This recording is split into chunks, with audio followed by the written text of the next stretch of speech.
আসসালামু আলাইকুম সবাইকে। আজকে হচ্ছে আমাদের ছাত্র নাগরিকের অংশগ্রহণে যে অভ্যুত্থানটি হয়েছিল সেই অভ্যুত্থানের আজকে 1 মাস। আজকে 5ই সেপ্টেম্বর। আমরা যখন আজকে থেকে 1 মাস আগে 5ই অগাস্টের দিনের এই সময়টায় সকাল 10টা বেজে এখন 5-6 মিনিট, ঠিক এই সময়টা আমাদের যেটা হয়েছিল যে আমরা শূন্য শাহবাগ, 10টা বাজে শাহবাগ মোটামুটি একটা নিস্তব্ধ একটা পরিবেশ, ইন্টারনেট খুব সম্ভবত শাটডাউনে চলে যায়। আর্মির সাথে নেগোসিয়েশন হচ্ছে, তারপরে হচ্ছে মোটামুটি এক ধরনের নিস্তব্ধতা বিরাজ করছিল তখন, টান টান উত্তেজনা, কোথায় কি হয়। এবং সেখানে সর্বপ্রথম আমরা যেটা খবর পেয়েছি ডিওএইচএস থেকে হচ্ছে প্রথম হচ্ছে একটা মিছিল বেরিয়ে যায় আর্মির ব্যারিকেড ভেঙে। পরবর্তীতে হচ্ছে উত্তরা থেকে যে মিছিলটা সেটা হচ্ছে ভেঙে যায়। তারপর হচ্ছে যে ঢাকার বিভিন্ন প্রান্ত থেকে লক্ষ লক্ষ ছাত্র নাগরিক রাস্তায় নেমে আসে এবং আমাদের যেই ফেসিস্ট একটা গভর্নমেন্ট ছিল সেই গভর্নমেন্টের আমরা পতন ঘটাতে সক্ষম হই। এবং এই 5ই অগাস্টের জন্য যে জীবনের বিনিময় মূল্য দিতে হয়েছে আমাদেরকে, আমার প্রচুর পরিমাণ জীবনের বিনিময় মূল্য দিতে হয়েছে 5ই অগাস্টের জন্য। আপনি দেখেন এটা গোজবাম হয়ে আমাদের যে এই 5ই অগাস্টের বিষয়টা, মানে আজকে 1 মাস চলে গিয়েছে। আমাদের অনেক চ্যালেঞ্জ ছিল 1 মাসের মধ্যে। এই 1 মাসে আমরা দেখেন মোটামুটি 5ই অগাস্ট থেকে আজকে 5 সেপ্টেম্বর পর্যন্ত একটা দিনও দেখেন 30 দিনে অন্তত আমাদের 300 বা তারও বেশি আন্দোলন হয়েছে বিভিন্ন ইস্যুতে। গত 30 দিনে প্রত্যেক দিনই কোনো না কোনো ইস্যুতে আন্দোলন হয়েছে, মানুষ আসছে, মানুষ রাস্তায় কথা বলছে। তো এই যে রাষ্ট্র এতদিন পর্যন্ত ঝেঁকে বসেছিল, রাষ্ট্র এতদিন পর্যন্ত যে একটা সংকটের মধ্য দিয়ে যাচ্ছিল এবং রাষ্ট্রটা আমাদের দেখতে যেমন মনে হচ্ছিল আসলে যে রাষ্ট্রটা তেমন না, গত 1 মাসে সেটা প্রমাণিত হয়েছে। এই যে মানুষ রাস্তায় নেমে আসছে, মানুষ প্রবলেম নিয়ে কথা বলছে, তাদের দাবি নিয়ে কথা বলছে, গত 16 বছর পারতো না। তো এই ব্যাপারটা হচ্ছে কি, গত 16 বছর ধরে আমাদেরকে দেখানো হয়েছে রাষ্ট্র হচ্ছে খুবই সেফ অ্যান্ড সাউন্ড, মানে রাষ্ট্রটা হচ্ছে খুবই সেফ অ্যান্ড সাউন্ড, কোনো প্রবলেম নাই, কিচ্ছু নাই, কেউ দাবি নিচ্ছে না, দাবি নিয়ে কথা বলছে না। কিন্তু যখন এই সরকার পড়ে যায় আমরা দেখলাম যে মানুষ রাস্তায় দাবি নিয়ে আসছে, প্রত্যেকটা সেক্টর, মানে প্রত্যেকটা সেক্টর, মানে শুধুমাত্র যে আপনার শুধুমাত্র ছাত্র নাগরিকদের দাবি ব্যাপারটা এমন না, প্রত্যেকটা সেক্টর, আপনার শিক্ষা, স্বাস্থ্য, বিদ্যুৎ, চিকিৎসা, তারপরে হচ্ছে বিশ্ববিদ্যালয়ের শিক্ষকতা, প্রাইমারি স্কুলের শিক্ষকতা, যতগুলো সেক্টর রয়েছে প্রত্যেকটা সেক্টর থেকে আমরা দেখছি যে রাস্তায় নেমে আসছে দাবি নিয়ে এই 30 দিনের মধ্যে। তো এই ব্যাপারটার মধ্যে না একটা একটা একটা আমি যদি খুবই খুবই কি বলা যায় ক্রিটিক্যালি এই ব্যাপারটাকে দেখতে চাই, সেটা হচ্ছে যে গত 16 বছর তারা কথা বলতে পারতো না। গত 16 বছর ধরে দেখানো হয়েছিল পর্দায় যে আমাদের দেশে কোনো প্রবলেমই নাই, একদম সবকিছু হচ্ছে উন্নয়নের জোয়ারে ভেসে যায়। এই 30 দিনে আমাদের এই সবকিছুকে উন্মুক্ত করে দিয়েছে যে না, যেভাবে দেখানো হচ্ছে আমাদের দেশটা যেমন আর বর্তমানে আমাদের দেশটা যেমন, এই দুইটার মধ্যে বিস্তর ব্যবধান রয়েছে। আমাদের চ্যালেঞ্জগুলোকে সামনে এনে আমাদের রাষ্ট্রের সমস্যাগুলো আমাদের সামনে প্রকাশ করেছে এই অন্তর্বর্তীকালীন সরকারের সামনে।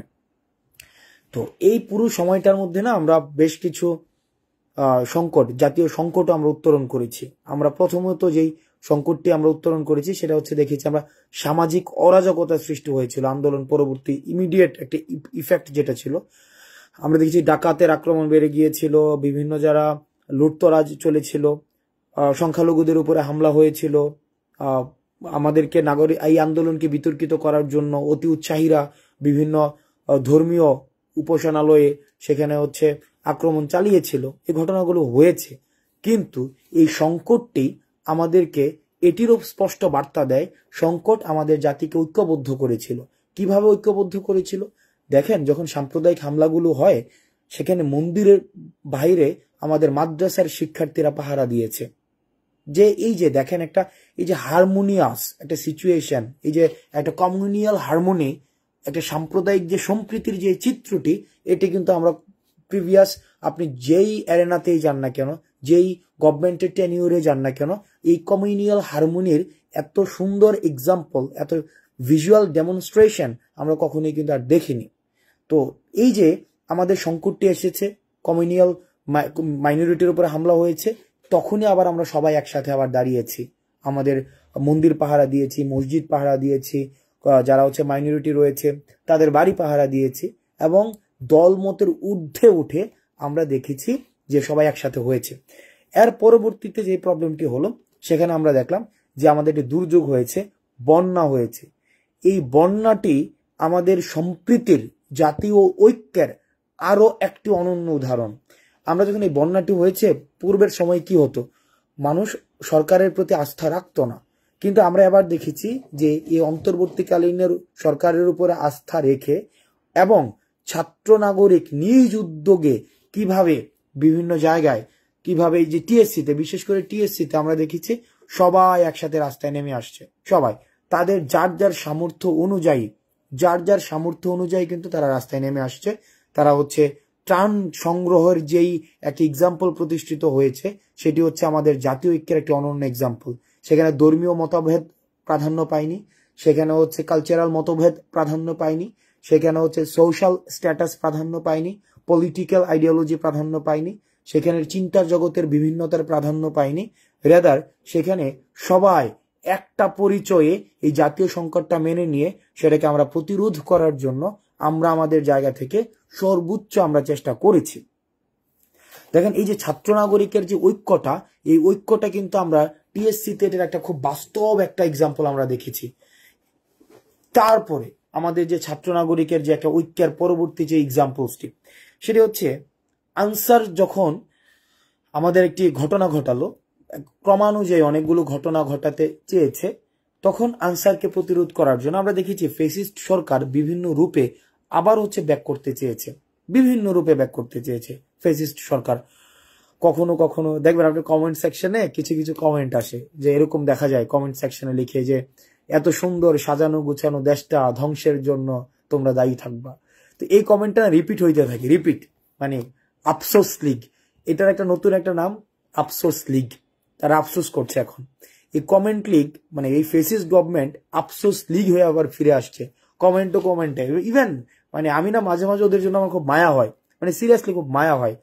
এই কারণে মায়া হয়, সেটা হচ্ছে যেটা ক্রিয়েটিভ নিজে একটা কিছু লিখবে সেটাও লিখে না।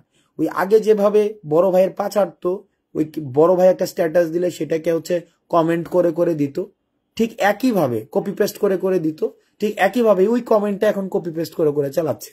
তো আল্লাহ যদি কপি পেস্টের মানে তোমার এই কপি পেস্ট যদি পৃথিবীতে না থাকতো, তাহলে আফসোস লীগের আসলে খুব ঝামেলা হয়ে যাইতো। ওরা নিজে যে দুইটা সেন্টেন্স লিখবে, মানে দুইটা সেন্টেন্সের মিনিংও স্পষ্ট হয় না, মানে বড় ভাই লিখছে ওইটাকে কপি পেস্ট করে করে করে করে কমেন্ট করে যায়। তো এই আফসোস লীগ হয়ে সর্বশেষ হচ্ছে এই ফেসিস্ট সরকার। এখন ফেসিস্ট সরকারের বর্তমান অবস্থানটা হচ্ছে আফসোস লীগ। আমরা যদি দেখি, মানে ফেসিস্ট সরকার কয়েকটা লীগ হয়ে ফিরে আসতে চাইছে, এর মধ্যে ফেসিস্ট সরকারের বর্তমান স্টেটাস হচ্ছে আফসোস লীগের মধ্যে এসে পৌঁছাইছে। এখন পরবর্তীতে আসলে দেখা যাবে যে আসলে তারা কোন লিগে গিয়ে ঠেকে। হোয়াট এভার, যত লীগ হয়েই ফেসিস্ট সরকার রাস্তায় ফিরে আসতে চেয়েছে, ওকে যত ভাবে ফিরে আসতে চেয়েছে, আমরা ঠিক তত ভাবেই ছাত্র নাগরিক ঐক্যের মধ্য দিয়ে আমরা সেই ফেসিস্ট সরকারের যত ধরনের হচ্ছে লিগেসি রয়েছে সেটিকে আমরা প্রতিরোধ করতে পেরেছি। অর্থাৎ সর্বক্ষেত্রে আমরা হচ্ছে ছাত্র নাগরিকের ঐক্যটি আমরা স্পষ্ট করতে পেরেছি, যেটি হচ্ছে আমাদের জাতীয় অর্জন। আমি মনে করি এখনো পর্যন্ত আমাদের জাতীয় অর্জন হচ্ছে আপনার এই যে ছাত্র নাগরিকের ঐক্যটি ধরে রাখা। আচ্ছা, একজন একটা কমেন্ট করছে, ইয়েস আফসোস লীগ এবং এদের সর্বশেষ অবস্থান এরা আফসোস করতে থাকবে। কারণ আপনি দেখেন, এবং আপনাদেরকে একটা মানে মজার বিষয়, ওদের সাথে আর্গুমেন্টে যাওয়ার প্রয়োজন নাই, কোনো আর্গুমেন্টে যাওয়ার প্রয়োজন নাই। যেই কমেন্টে ওরা এই ধরনের কমেন্টগুলো যখনই করবে, সাথে সাথে সহমত ভাই, জি ভাই ঠিক বলছেন ভাই, শেষ, আর কোনো ধরনের কিছুই নাই। আচ্ছা, একজন লিখছে যে অ্যাডভোকেট ইমন সাইদ পালানোর পথ খুঁজে পাবে না। আচ্ছা, পালাইতেছে কি? মানে আমরা কি পালাইতেছি? রেদার আমরা পালাইতে বাধ্য করছি। মানে পালায় কখন ভাই? আপনার মাথার মধ্যে কিছু আছে কিনা দেখেন। পালানোর পথ খুঁজে পাবো না, তো আমরা পালাইতে যাবো কেন? আমরা তো পালাইতে বাধ্য করছি এবং পালাই চলে গেছে, এটা তো আপনারা দেখছেন সামনে, তাই না? আচ্ছা, আরেকটা যে তোর নির্যাতক, ফাইন, ওকে ফাইন, এগুলো আমরা মানে অ্যাকসেপ্ট করি, ফাইন। একটা জিনিস দেখেন, এখন বর্তমানে আজকের জায়গায় দাঁড়িয়ে আপনি দেখেন 5ই অগাস্টের এই সময়টায় মোটামুটি হচ্ছে আমাদের কাছে খবর আসা শুরু হয়েছিল যে শেখ হাসিনার পতন ঘটবে। তো শেখ হাসিনার পতন ঘটানোর জন্য আমাদের কিন্তু ইউনাইটেড থাকতে হয়েছে, ইউনাইটেড। এখন আজকের এই জায়গায় এসে দাঁড়িয়ে, এই যে আজকে মানে এখন আমি যখন কথা বলছি, এই জায়গায় দাঁড়িয়ে এসে দেখবেন আমাদেরকে বিভাজন করার বিভিন্ন ধরনের পরিকল্পনা চলছে, মানে আমাদেরকে কিভাবে বিভাজিত করা যায় আপনি খেয়াল করে দেখবেন, বিভিন্ন ধরনের বিভাজন করার। যেমন আজকে আমরা একটা প্রোগ্রাম দিয়েছি আমাদের ছাত্র নাগরিকের, এর সাথে সাথে আফসোস লীগের একটা প্রোগ্রাম আবার বিভিন্ন জায়গায় আমরা দেখছি দাঁড় করানোর চেষ্টা করা হচ্ছে। আবার দেখেন আমাদের মধ্যে ইনস্টিটিউশনাল ডিফারেন্স ক্রিয়েট করার চেষ্টা করা হচ্ছে, ইনস্টিটিউশনাল ডিফারেন্স, আমাদের মধ্যে বিভিন্ন সমন্বয়ক সহসমন্বয়ক পরিচয় ডিফারেন্স ক্রিয়েট করার চেষ্টা করা হচ্ছে। এই যে ডিফারেন্স গুলো ক্রিয়েট করা হচ্ছে না, এই ডিফারেন্স গুলো ক্রিয়েট করার মধ্য দিয়ে আমাদের ঐক্যটাকে ভেঙে দেওয়ার চেষ্টা করা হচ্ছে। একটা জিনিস মনে রাখবেন, কোনো জিনিস যখন একটা কনস্ট্রাকশন হয় তখন ডিস্ট্রাকশনের সময় মানুষ একসাথে হয়ে যায়, মানে এটা হচ্ছে সাইকোলজি। যখন ডিস্ট্রাকশন হয় তখন মানুষ একসাথে হয়ে যায়, ভাঙনের সময় একসাথে হয়ে যায়। যেমন আমরা যখন দেখলাম 1947 হয়েছে, 1947 তখন আমরা সবাই একসাথে হয়েছিলাম, কিন্তু পরবর্তীতে আবার কিন্তু ভাগ হয়ে গেছিলাম গঠনের সময়। আবার 1971-এ আমরা দেখলাম কি, যখন আমরা আবার ভাঙনের প্রশ্ন আসছে সবাই আমরা একসাথে হয়েছি, কিন্তু আবার পুনর্গঠনের প্রশ্ন যখন আসছিল তখন আমাদেরকে আবার বিভাজিত করে ফেলা হয়েছিল। আবার আপনি দেখেন আমাদের গণ অভ্যুত্থানের সময় 90-এর গণ অভ্যুত্থানে কি হয়েছিল, সবাই একসাথে আসছিল, একসাথে এসে আমাদের ফেসিস্ট এরশাদকে পতন ঘটিয়েছিল। কিন্তু আবার যখন রাষ্ট্র পুনর্গঠনের প্রশ্ন আসছে তখন আবার দেখেন আবার বিভাজিত হয়ে গিয়েছিল। আবার দেখেন 2024-এ কি হয়েছে, আমরা সবাই একসাথে আসছি, সবাই একসাথে। এখন যখন রাষ্ট্র পুনর্গঠনের প্রশ্ন আসছে, এখন দেখবেন কত বিভাজনের প্রশ্ন, কত যে বিভাজন, সেটা মানে আমি দেখলাম যে মানে হিউজ পরিমাণ বিভাজন। আপনাদেরকে মাথায় রাখতে হবে, এই যে বিভাজনের পলিটিক্স, এই বিভাজনের যে রাজনীতি, এই রাজনীতি করার মধ্য দিয়ে আপনার ঐক্যটাকে নষ্ট করে দেওয়া হয়। আর যখনই বিভাজনের রাজনীতি প্রতিষ্ঠিত করে রাখা যায় তখনই সেই জায়গা থেকে ফেসিজমের উৎপত্তি ঘটে। যখনই বিভাজনের রাজনীতি আপনার প্রতিষ্ঠিত হয় তখনই হচ্ছে ফেসিস্ট সরকার সত্যি ডিভাইড অ্যান্ড রুল পলিসি সেখানে হচ্ছে আপনার ইমপ্লিমেন্ট করতে পারে। সেই ইমপ্লিমেন্টের জায়গা থেকে আমাদের যে কাজটি করতে হবে, যদি আমরা এই ট্র্যাপে পা দেই, যে বিভাজনের রাজনীতিতে পা দেই, যে আমরা সিনিয়র ওরা জুনিয়র, আমাদের হচ্ছে আইডিওলজি বেস্ট আইডিওলজি, আরেক ধরনের আইডিওলজি হচ্ছে ওয়ার্স্ট আইডিওলজি, এই ধরনের যদি আর্গুমেন্টে যাই তাহলে যে প্রবলেমটা হবে সেটা হচ্ছে আমাদের জাতীয় ঐক্যটি নষ্ট হবে। এবং জাতীয় ঐক্যটি যদি নষ্ট হয় তাহলে সেক্ষেত্রে এটা প্র্যাকটিক্যালি ইম্পসিবল আমরা যেই লক্ষ্যে, যে উদ্দেশ্যে রাষ্ট্র পুনর্গঠনের জন্য, রাষ্ট্র সংস্কারের জন্য যে আন্দোলনটি আমরা করেছি, সেই আন্দোলনটি আসলে হচ্ছে যে স্পিরিটটি ছিল, স্পিরিটটি নষ্ট হবে। আমাদের মূল কাজ যেটি, সেটি হচ্ছে জাতীয় ঐক্যটি ধরে রাখা, এটি হচ্ছে আমাদের মূল কাজ এবং প্রধান কাজ। জাতীয় ঐক্যকে কখনোই বিনষ্ট করে আমাদের কোনোভাবেই আমাদের এগিয়ে যাওয়া সম্ভব নয়। আমাদের জাতীয় ঐক্য, আমি আপনাদেরকে বলবো, আমাদের বেশিরভাগ হচ্ছে তরুণ প্রজন্ম যারা হচ্ছে মেধার চর্চা করে, পড়াশোনার চর্চা করে, জেড প্রজন্ম, জেনারেশন জেড, আমরা দেখেছি যারা বার্ধক্যের শৃঙ্খলে আবদ্ধ, তারা কথা শুনতে চায় না, তারা একটা চিন্তাধারা নিয়ন্ত্রিত হয়, কিন্তু তারা হচ্ছে রিয়েক্টিভ মানুষ। অন দ্য আদার হ্যান্ড আমরা যারা নতুন প্রজন্মের মানুষ, আমরা কিন্তু রিয়েক্টিভ না, রাদার আমরা রিসিপটিভ। আমরা যেহেতু রিসিপটিভ, আরেকজনের চিন্তাকে আমরা শুনতে পারি, আমরা ডিসকাশনের টেবিলে আসতে পারি, আমরা কথা বলতে পারি, কথা বলার মধ্য দিয়ে আমাদের ঐক্যমত্যের জায়গাটাকে শক্তি ধরে আমরা জাতীয় স্বার্থে আমরা এগিয়ে যেতে পারি। সুতরাং আমাদের জাতীয় ঐক্যের প্রশ্নে, আমাদের জাতীয় স্বার্থের প্রশ্নে, আমাদের রাষ্ট্র পুনর্গঠনের প্রশ্নে, আমাদের রাষ্ট্র সংস্কারের প্রশ্নে, আমাদের যে রাষ্ট্রের যেই প্রতিষ্ঠানগুলো রয়েছে, শিক্ষা খাত, স্বাস্থ্য খাত, জুডিশিয়ারি, আমাদের অ্যাডমিনিস্ট্রেশন, আমাদের পুলিশ, এগুলো যতদিন না পর্যন্ত রিঅ্যাক্টিভেটেড প্রপারলি হচ্ছে, রাষ্ট্র একটা স্টেবল সিচুয়েশনে আসছে, আমরা রাষ্ট্রকে যে উদ্দেশ্যে আমরা এই গণ অভ্যুত্থানটি ছাত্র নাগরিক ঘটিয়েছিল, যতদিন না পর্যন্ত সেই লক্ষ্যটি অর্জন হচ্ছে, ততদিন পর্যন্ত আমাদের জাতীয় ঐক্যের কোনো বিকল্প নেই। এবং এই পুনর্গঠিত রাষ্ট্রের ধারাবাহিকতা অব্যাহত রাখার জন্য আমাদের জাতীয় ঐক্যের কোনো ধরনের বিকল্প নেই। সেই জায়গা থেকে আপনাদের প্রতি অনুরোধ করব, যারা বিভাজনের রাজনীতি করতে আসবে, যারা বিভাজনের রাজনীতি আপনার মধ্যে পিনাট্রেট করবে, পিনাট্রেশনটা বিভিন্নভাবে হইতে পারে। এই পিনাট্রেশনটা বিভিন্নভাবে হইতে পারে। একটা কিভাবে হইতে পারে, যে আপনার মধ্যে প্রাতিষ্ঠানিক বিভাজন করে দিতে পারে, পাবলিক প্রাইভেট ইউনিভার্সিটির আলাপ নিয়ে আসতে পারে, আপনার মাদ্রাসা পড়ুয়া কলেজ পড়ুয়ার আলাপ নিয়ে আসতে পারে। খুব সিম্পল, বিভাজনের রাজনীতি পিনাট্রেট করা খুবই সহজ।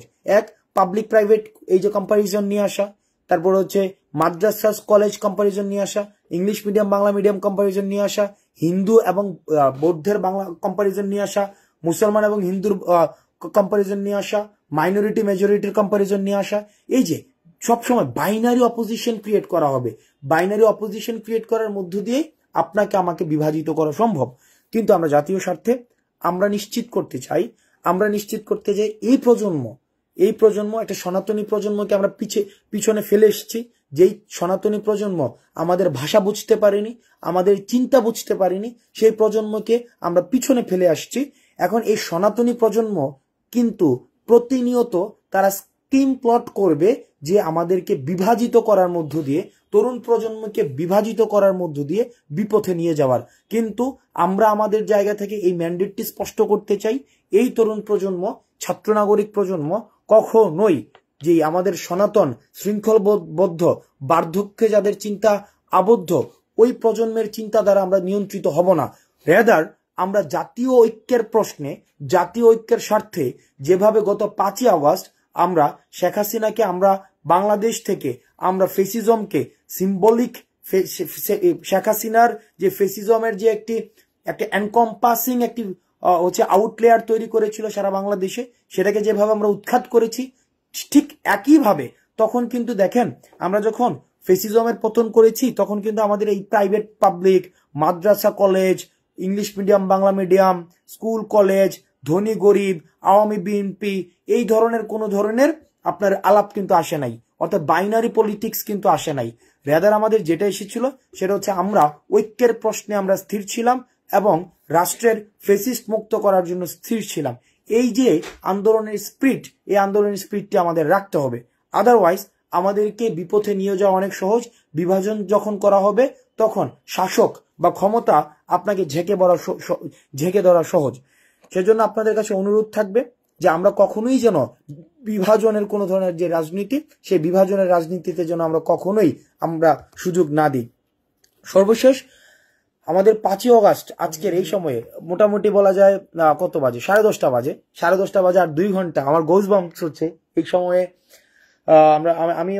আমরা বিভিন্ন জায়গা থেকে আমরা নেমে আসছিলাম, ঠিক এই সময়টা খুব সম্ভবত বৃষ্টির পরপরই এই সময়টায় মানুষ বিভিন্ন জায়গা থেকে নেমে আসা শুরু হয়।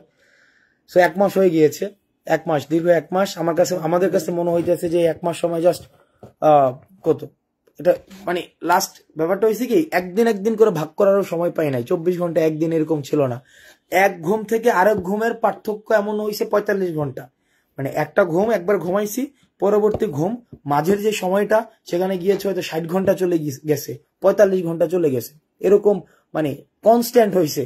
তো তার মানে হচ্ছে পুরা সময়টার মধ্যে দেখা যাবে আমি যদি সেক্টর করি মোটামুটি হয়তো 15 বার অথবা 18 বার হয়তো ঘুমের সুযোগ হয়েছে।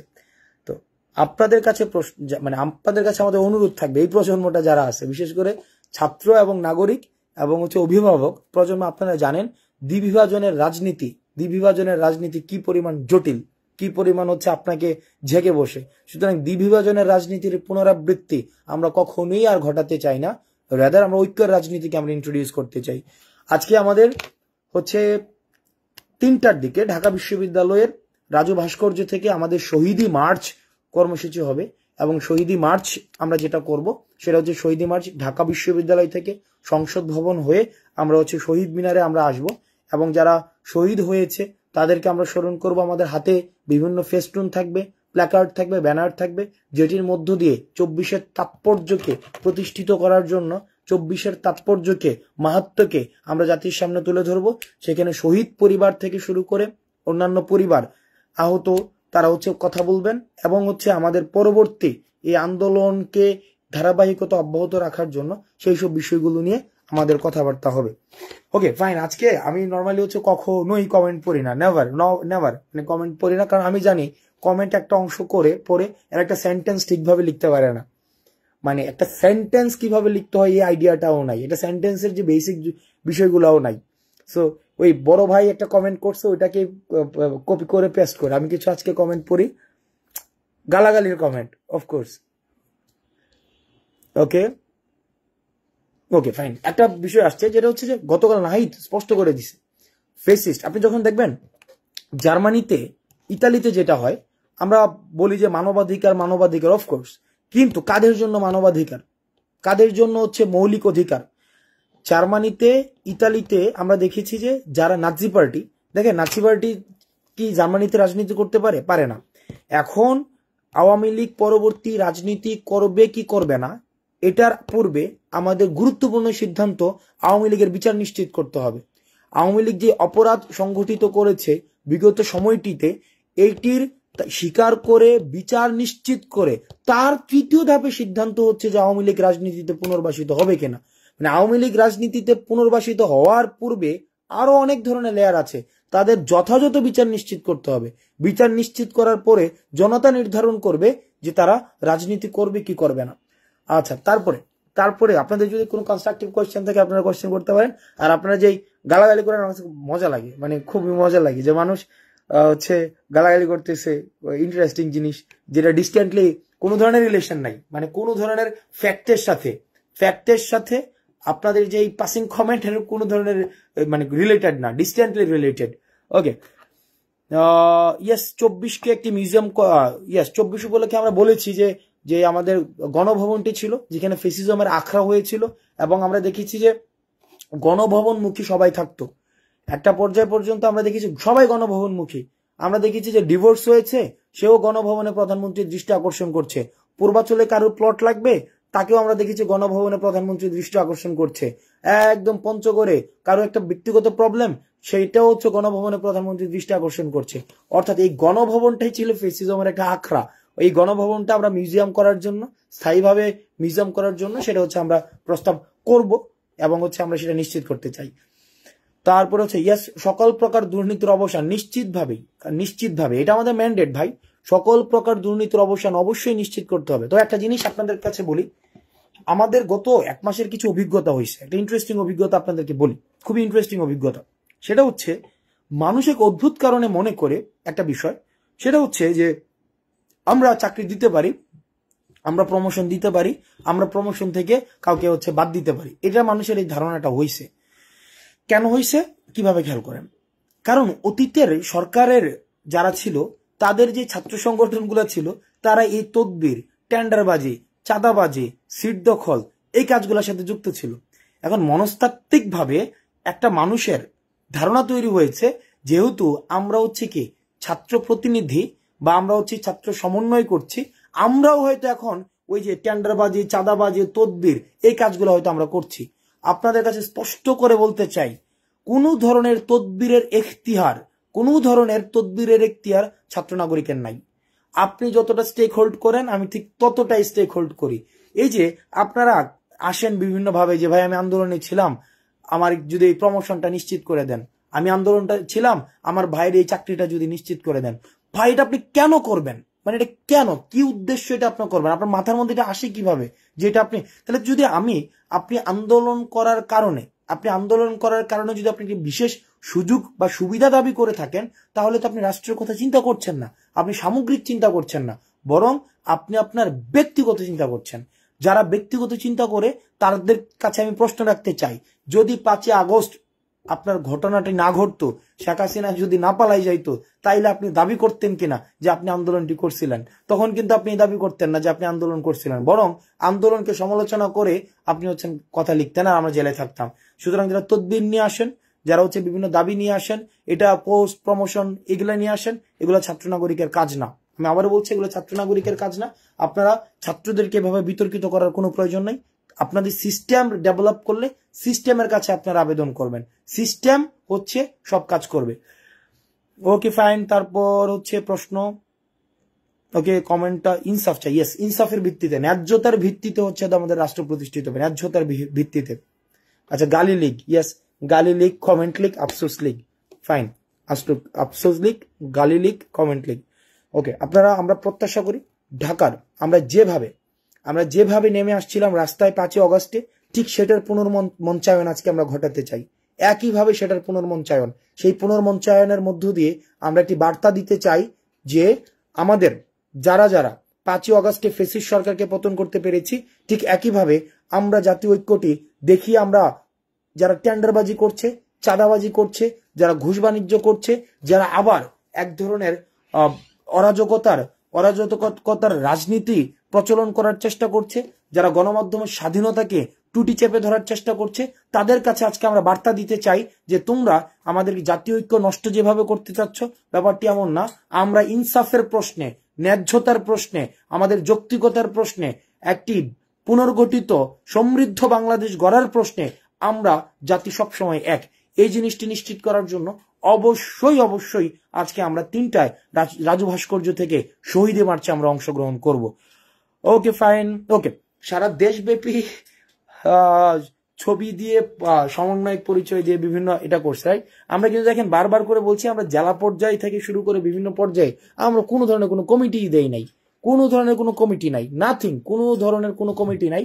রেদার আমাদের যেটা রয়েছে সেটা হচ্ছে আমাদের বিশ্ববিদ্যালয় পর্যায়ে এবং 3 তারিখ পর্যন্ত আন্দোলন চালানোর জন্য আমরা হচ্ছে সমন্বয়ক দিয়েছি। আপনাদের একটা গল্প বলি। গল্পটা হচ্ছে, এখন তো সবাই সমন্বয়ক হইতে চায়, তাই না? মানে দেখেন, এখন সবাই কিন্তু সমন্বয়ক হইতে যাচ্ছে। ধুমায়া প্রত্যেকদিন টিএসসিতে অন্তত 50টা গ্রুপ আসে, ওরা সমন্বয়ক হইতে চায়, অন্তত 50টা প্রত্যেক দিন। দেখেন না আমাদের পিছনে ওই যে পোলাপাইন ঘুরে আর এবং ক্যামেরা চলতে থাকে, কয়েকটা দেখবেন ক্যামেরা চলে। মানে ভাই আপনারা মানে যে সাংবাদিকতা যারা করেন, আমি জানি না এটা সাংবাদিকতার কোন পর্যায়ে পড়ে, ক্যামেরা নিয়ে রিক্সায় চললেন উমুক, তারপর হচ্ছে সাদা শার্ট পরলেন তুমুক, শার্ট পরলেন তুমুক। মানে এইটা সাংবাদিকতার ভাই বস্তুনিষ্ঠ সাংবাদিকতা আপনারা করেন, সাংবাদিকতার এক্সাম্পল সেট করেন। কারণ আপনারা যদি এই ধরনের এইগুলাকে জার্নালিজম, আমি জানি না, আমার জার্নালিজমে পড়াশোনা নাই, বাট মিডিয়াতে পড়াশোনা নাই, কিন্তু আমি একজন নাগরিক হিসেবে আমার কাছে মনে হয় যে জার্নালিজমের যেটা মাহাত্ম্য রয়েছে, জার্নালিজমের যে অ্যাকসেপ্টেন্স রয়েছে, গ্রহণযোগ্যতা রয়েছে, সেই গ্রহণযোগ্যতার জায়গা থেকে এইগুলাকে জার্নালিজম বলে না। কেউ হেঁটে যাচ্ছে, ক্যামেরা নিয়ে যাচ্ছে রিক্সা উঠে গেল, এই আজ কোথায় যাচ্ছে আসনাদ আব্দুল্লাহ, কোথায় যাচ্ছে সার্জিস আলম। সো মানে এটা জার্নালিজমের কোন ধরনের ফরমেশন, কোন ধরনের প্র্যাকটিস, এটা কি জার্নালিজমের ভ্যালিউজ গুলো রয়েছে সেগুলাকে আসলেই রিফ্লেক্ট করে কিনা সেটা আমি জানি না। তাহলে দেখেন প্রত্যেকদিন অন্তত 50টা গ্রুপ আপনার টিএসসিতে এসে বসে থাকে সমন্বয়ক হওয়ার জন্য। এবার একটা জিনিস দেখি, সমন্বয়ক হওয়ার জন্য বসে থাকে, তাহলে আবার সিনারিও দেখি। 5 তারিখের পূর্বে যদি ফোন দিয়ে জিজ্ঞেস করতাম, ভাই আপনার এলাকাটা আন্দোলন পরিচালনা করার জন্য আপনাকে সমন্বয়ক দিতে যাচ্ছে, তখন উনি বলতো যে ভাই বুঝিনি তো, আন্দোলনে থাকবো কিন্তু নাম দিয়েন না, কি আন্দোলনে থাকবো কিন্তু নাম দিয়েন না। তখন কিন্তু সমন্বয়ক পরিচয়টা ব্যবহার করতে চায়নি। এবং আমি এমনও দেখেছি যারা কাজ করেছে কিন্তু কাজ করার সময় তারা নাম চেঞ্জ করে দিয়েছে। যেমন নাম হচ্ছে সাইফুল, নাম দিয়েছে বুলবুল। এখন সে কেন? সেজন্য যদি আন্দোলন ফেল করে তার জন্য কোনো প্রবলেম না হয়, কিন্তু আন্দোলন যখন এখন সাকসেসফুল হয়েছে, সে দাবি করছে ওই বুলবুল না, তার নাম হবে সাইফুল। সুতরাং বুলবুলকে যেন পরিবর্তন করে আমরা সাইফুল বলি, এবং এই সাইফুল পোস্ট দিয়ে যেন বলে দেই যে বুলবুলই হচ্ছে সাইফুল। তাহলে আবার দেখেন, চিন্তা করেন ওদের মনস্তাত্ত্বিক কি পরিমাণ প্রবলেম। ওরা যদি আজকে আন্দোলন সফল না হইতো, তাহলে কিন্তু এই সমন্বয়ক বা সহসমন্বয়ক নামে যারা আজকে চাঁদাবাজি করছে, তারাই কিন্তু আবার ছাত্রলীগ পরিচয়ে চাঁদাবাজি করতো। তখন চাঁদাবাজি টেন্ডারবাজি এই ধরনের মনস্তত্ত্ব যারা রয়েছে, আলটিমেটলি তারা আন্দোলনের স্পিরিটকে ধারণ করে না। যথাযথ যারা হচ্ছে তারা হচ্ছে সুবিধাবাদী লীগ, তারা হচ্ছে যে লীগটা একজন বলছে তারা হচ্ছে সুবিধাবাদী লীগ। তার মানে আমরা আজকে কি কি লীগ পাইলাম? ওকে, আমরা দেখেন ইন্টারেস্টিং, আমরা কি কি লীগ পাইলাম বাচ্চারা শোনো। আজকে লীগ কি পাইলাম? এক হচ্ছে আফসোস লীগ, 2 নম্বর হচ্ছে গালি লীগ, 3 নম্বর হচ্ছে কি চাঁদাবাজি লীগ এবং সুবিধাবাদী লীগ, এগুলা পাইলাম। অর্থাৎ বিভিন্ন লীগের অনেকগুলো ভার্সন আছে, বুঝছো? আচ্ছা, তারপরে হচ্ছে কি আর কোন ধরনের প্রশ্ন? ওকে, আচ্ছা, আমরা বিশ্বাস করি আমাদের ছাত্র নাগরিক হচ্ছে আমাদের নিরাপত্তার হচ্ছে অভেদ্য বলয়। আমরা এটা বিশ্বাস করি যে ছাত্র নাগরিক রয়েছে তারাই হচ্ছে নিরাপত্তার অভেদ্য বলয়। আর কোন প্রশ্ন? আর কোনো প্রশ্ন? এনিথিং, এনি গালাগালি, এনিথিং? আচ্ছা, একটা বিষয় ইন্টারেস্টিং, সেটা হচ্ছে যে গাড়ি, আমাদের গাড়ি কয়টা, আমাদের কি কয়টা? লাস্ট ধরো 5ই অগাস্টের পরে আজকে পর্যন্ত, ধরেন 5 অগাস্টের থেকে আজকে 5 সেপ্টেম্বর পর্যন্ত 30 দিনে আমি অন্তত 50টা গাড়িতে উঠছি। 30 দিনে আমি অন্তত 50টা গাড়িতে উঠছি, অন্তত 50টা গাড়ি। 50টা হবে, অবশ্যই 50টা হবে, 50টা কম হবে না। কারণ প্রত্যেক দিনে আমাদের অনেকগুলো জায়গায় যাইতে হয়, বিভিন্ন জায়গায় যাইতে হয়, বিভিন্ন প্রোগ্রাম অ্যারেঞ্জ করতে হয়, বিভিন্ন জায়গায়, ঢাকার এক প্রান্ত থেকে আরেক প্রান্তে যাইতে হয়। এখন যাওয়ার সময় ভাই আমরা তো স্টুডেন্ট মানুষ এট দ্য সেম টাইম আমি হচ্ছে পড়াই, আমার নিজের প্রতিষ্ঠান রয়েছে, ওখান থেকে কিছু টাকা পয়সা আছে, বেশ হ্যান্ডসাম অ্যামাউন্টের আছে। এখন এটা যে গাড়ি কেনার মতো না। এখন দেখেন, এই যে 50টা জায়গায় যাই, বিভিন্ন জায়গায় আমরা দেখি যেটা হয়, আমাদেরকে বিভিন্ন পর্যায় থেকে মানুষ হেল্প করে যে ভাই আমার গাড়ি ব্যবহার করেন, প্রবলেম নেই। আর আমাদের ইউনিভার্সিটিতে ভাই গাড়ি আছে এরকম আমাদের বড় ভাই অনেক আছে, হিউজ পরিমাণ আছে, ফোন দিলে গাড়ি দেয়, হিউজ আছে। তো সুতরাং আপনারা যদি মনে করে থাকেন ওই 50টা গাড়ির মালিক হাসনাত দিলে ফাইন, এটা তো কোনো ইস্যু নাই। ওকে, সুবিধা লীগ, হ্যাঁ সবাই সুবিধা, মানে ওরা হচ্ছে সুবিধা লীগ আর কি। ওকে, আর পরে প্রশ্ন যে ওকে আর কোনো কিছু? ওকে, গুজব লীগ, ইয়েস, আরেকটা লীগ হচ্ছে গুজব লীগ। তাহলে নোট করি আজকে ক্লাসে, আজকে কি ছিল? গুজব লীগ, আফসোস লীগ, গালি লীগ, সুবিধাবাদী লীগ। আচ্ছা, এবার আসেন একটা দেখেন, শফিকুর রহমান একটা প্রশ্ন করছেন, যেটা হচ্ছে কি দেখেন, আজকে আমরা একটা প্রশ্ন করছি, মানে আজকে আমরা একটা প্রোগ্রাম দিছি, এই প্রোগ্রামটা হচ্ছে জাতীয় ঐক্যের জন্য। যারা পাশেই আমাদের যেখানে আমরা প্রোগ্রাম দিয়েছি সেখানে নতুন একটা প্রোগ্রাম দিয়েছে উদিচি, বা অন্যান্য যারা একটা প্রোগ্রাম দিয়েছে, এরা কই ছিল? উদিচি মানে আজকে দেন, আগামীকাল দিয়েছে, বাট প্রোগ্রাম দিয়েছে, কেউ না কেউ প্রোগ্রাম দিয়েছে। আমরা তাদেরকে প্রশ্ন রাখতে চাই যে 5ই অগস্টে তাদের ভূমিকা কি? আপনারা তাদেরকে প্রশ্ন করুন, 5ই অগস্টে তাদের ভূমিকাটা কি? তাদের ভূমিকাটা 5ই আগস্টে তাদের কোথায় ছিল? তারা 5ই আগস্টে কি করেছিল? তাদের মধ্য থেকে শিক্ষার্থীদের উপরে গরম পানি ছুটতে বলা হয়েছিল কিনা? তাদের মধ্যে আলোচনা হয়েছিল কিনা এই শিক্ষার্থীদের উপরে গরম পানি ছুড়ে ফেলার জন্য? এখন সেটা ছাত্র জনতা সিদ্ধান্ত নেবে, যে ছাত্র জনতা সিদ্ধান্ত নেবে 5ই অগস্ট পরবর্তী বাংলাদেশে যে তারা আর থাকবে কিনা, তারা ক্ষমা না চাওয়া পর্যন্ত থাকবে কিনা, তাদের বিচার না হওয়া পর্যন্ত থাকবে কিনা, যারা 5ই অগস্টে স্বৈরাচারের ফুট সোলজার হিসেবে কাজ করেছে। সুতরাং এই শহীদি মার্চের এগেনস্টে যারা প্রোগ্রাম দিয়েছে, আপনারা তাদের প্রতি প্রশ্ন তুলুন, তাদের 5ই আগস্টের ভূমিকা নিয়ে তাদের কাছে প্রশ্ন তুলুন, যে আপনার 5ই আগস্টের ভূমিকা, 5ই আগস্ট সম্পর্কে আপনি আপনার ভূমিকা ব্যক্ত করুন। ওকে ফাইন, ওকে। প্রবাসী যারা রেমিটেন্স যোদ্ধা আছে, রেমিটেন্স যোদ্ধারা আমাদের সবচেয়ে এই আন্দোলনের কূটনৈতিক যে একটা বিজয় হয়েছে, সেটা হচ্ছে যে যারা আপনারা জানেন আন্দোলনের অনেকগুলো পর্যায়ের মধ্যে একটি পর্যায় ছিল রেমিটেন্স শাটডাউন, তাই না? রেমিটেন্স শাটডাউন ছিল একটি পর্যায়, যেখানে রেমিটেন্স যোদ্ধারা যখন দেখলো কি ছাত্ররা রাস্তায় বের হতে পারছে না, নাগরিকও বের হতে পারছে না, যেখানে আমাদের হচ্ছে আশেপাশের যে বিষয়টি, যে কোনো পর্যায় থেকে রাস্তায় যখন মানুষ বের হতে পারছে না, তখন এই আন্দোলনটি বিদেশে চলে গেছিল, অর্থাৎ মিডল ইস্টে বা বিভিন্ন জায়গায়, ইউএসএ তে, যারা দেখছি যে তারা রেমিটেন্স শাটডাউন প্রোগ্রাম দিয়েছে। রেমিটেন্স শাটডাউন প্রোগ্রামের মধ্য দিয়ে তারা যে ত্যাগ স্বীকার করেছে, সেটি যা আমাদের পরবর্তী হিস্ট্রিতে একটি তাৎপর্যপূর্ণ একটি অবস্থান নেবে। তো এই জায়গায় আমরা দেখেছি যে রেমিটেন্স যুদ্ধে 57 জনকে জেলে বন্দী করে রাখা হয়েছিল এই আন্দোলনে অংশগ্রহণ করার জন্য, কিন্তু আমরা এই সরকার আমরা সেটা নিশ্চিত করেছে যে 57 জনকে ছেড়ে দেওয়া হয়েছে। যারা রেমিটেন্স যোদ্ধা রয়েছে তাদের জন্য আলাদা করে কিছু বিষয় কাজ করা হচ্ছে, সেগুলো নিয়ে আমি নিশ্চয়ই আপডেট দিব। আচ্ছা ফাইন, ওকে। আনসার লীগ আছে, ওকে। তার মানে আজকে আপনাদের সাথে আমাদের সবার দেখা হচ্ছে কোথায়? 5ই সেপ্টেম্বর আজকে 3টার দিকে রাজু ভাস্কর্যে আমাদের দেখা হচ্ছে। 5ই অগস্টের পুনর্মঞ্চায়ন হবে আজকে 5ই সেপ্টেম্বর। সবার সাথে দেখা হচ্ছে। সালামু আলাইকুম।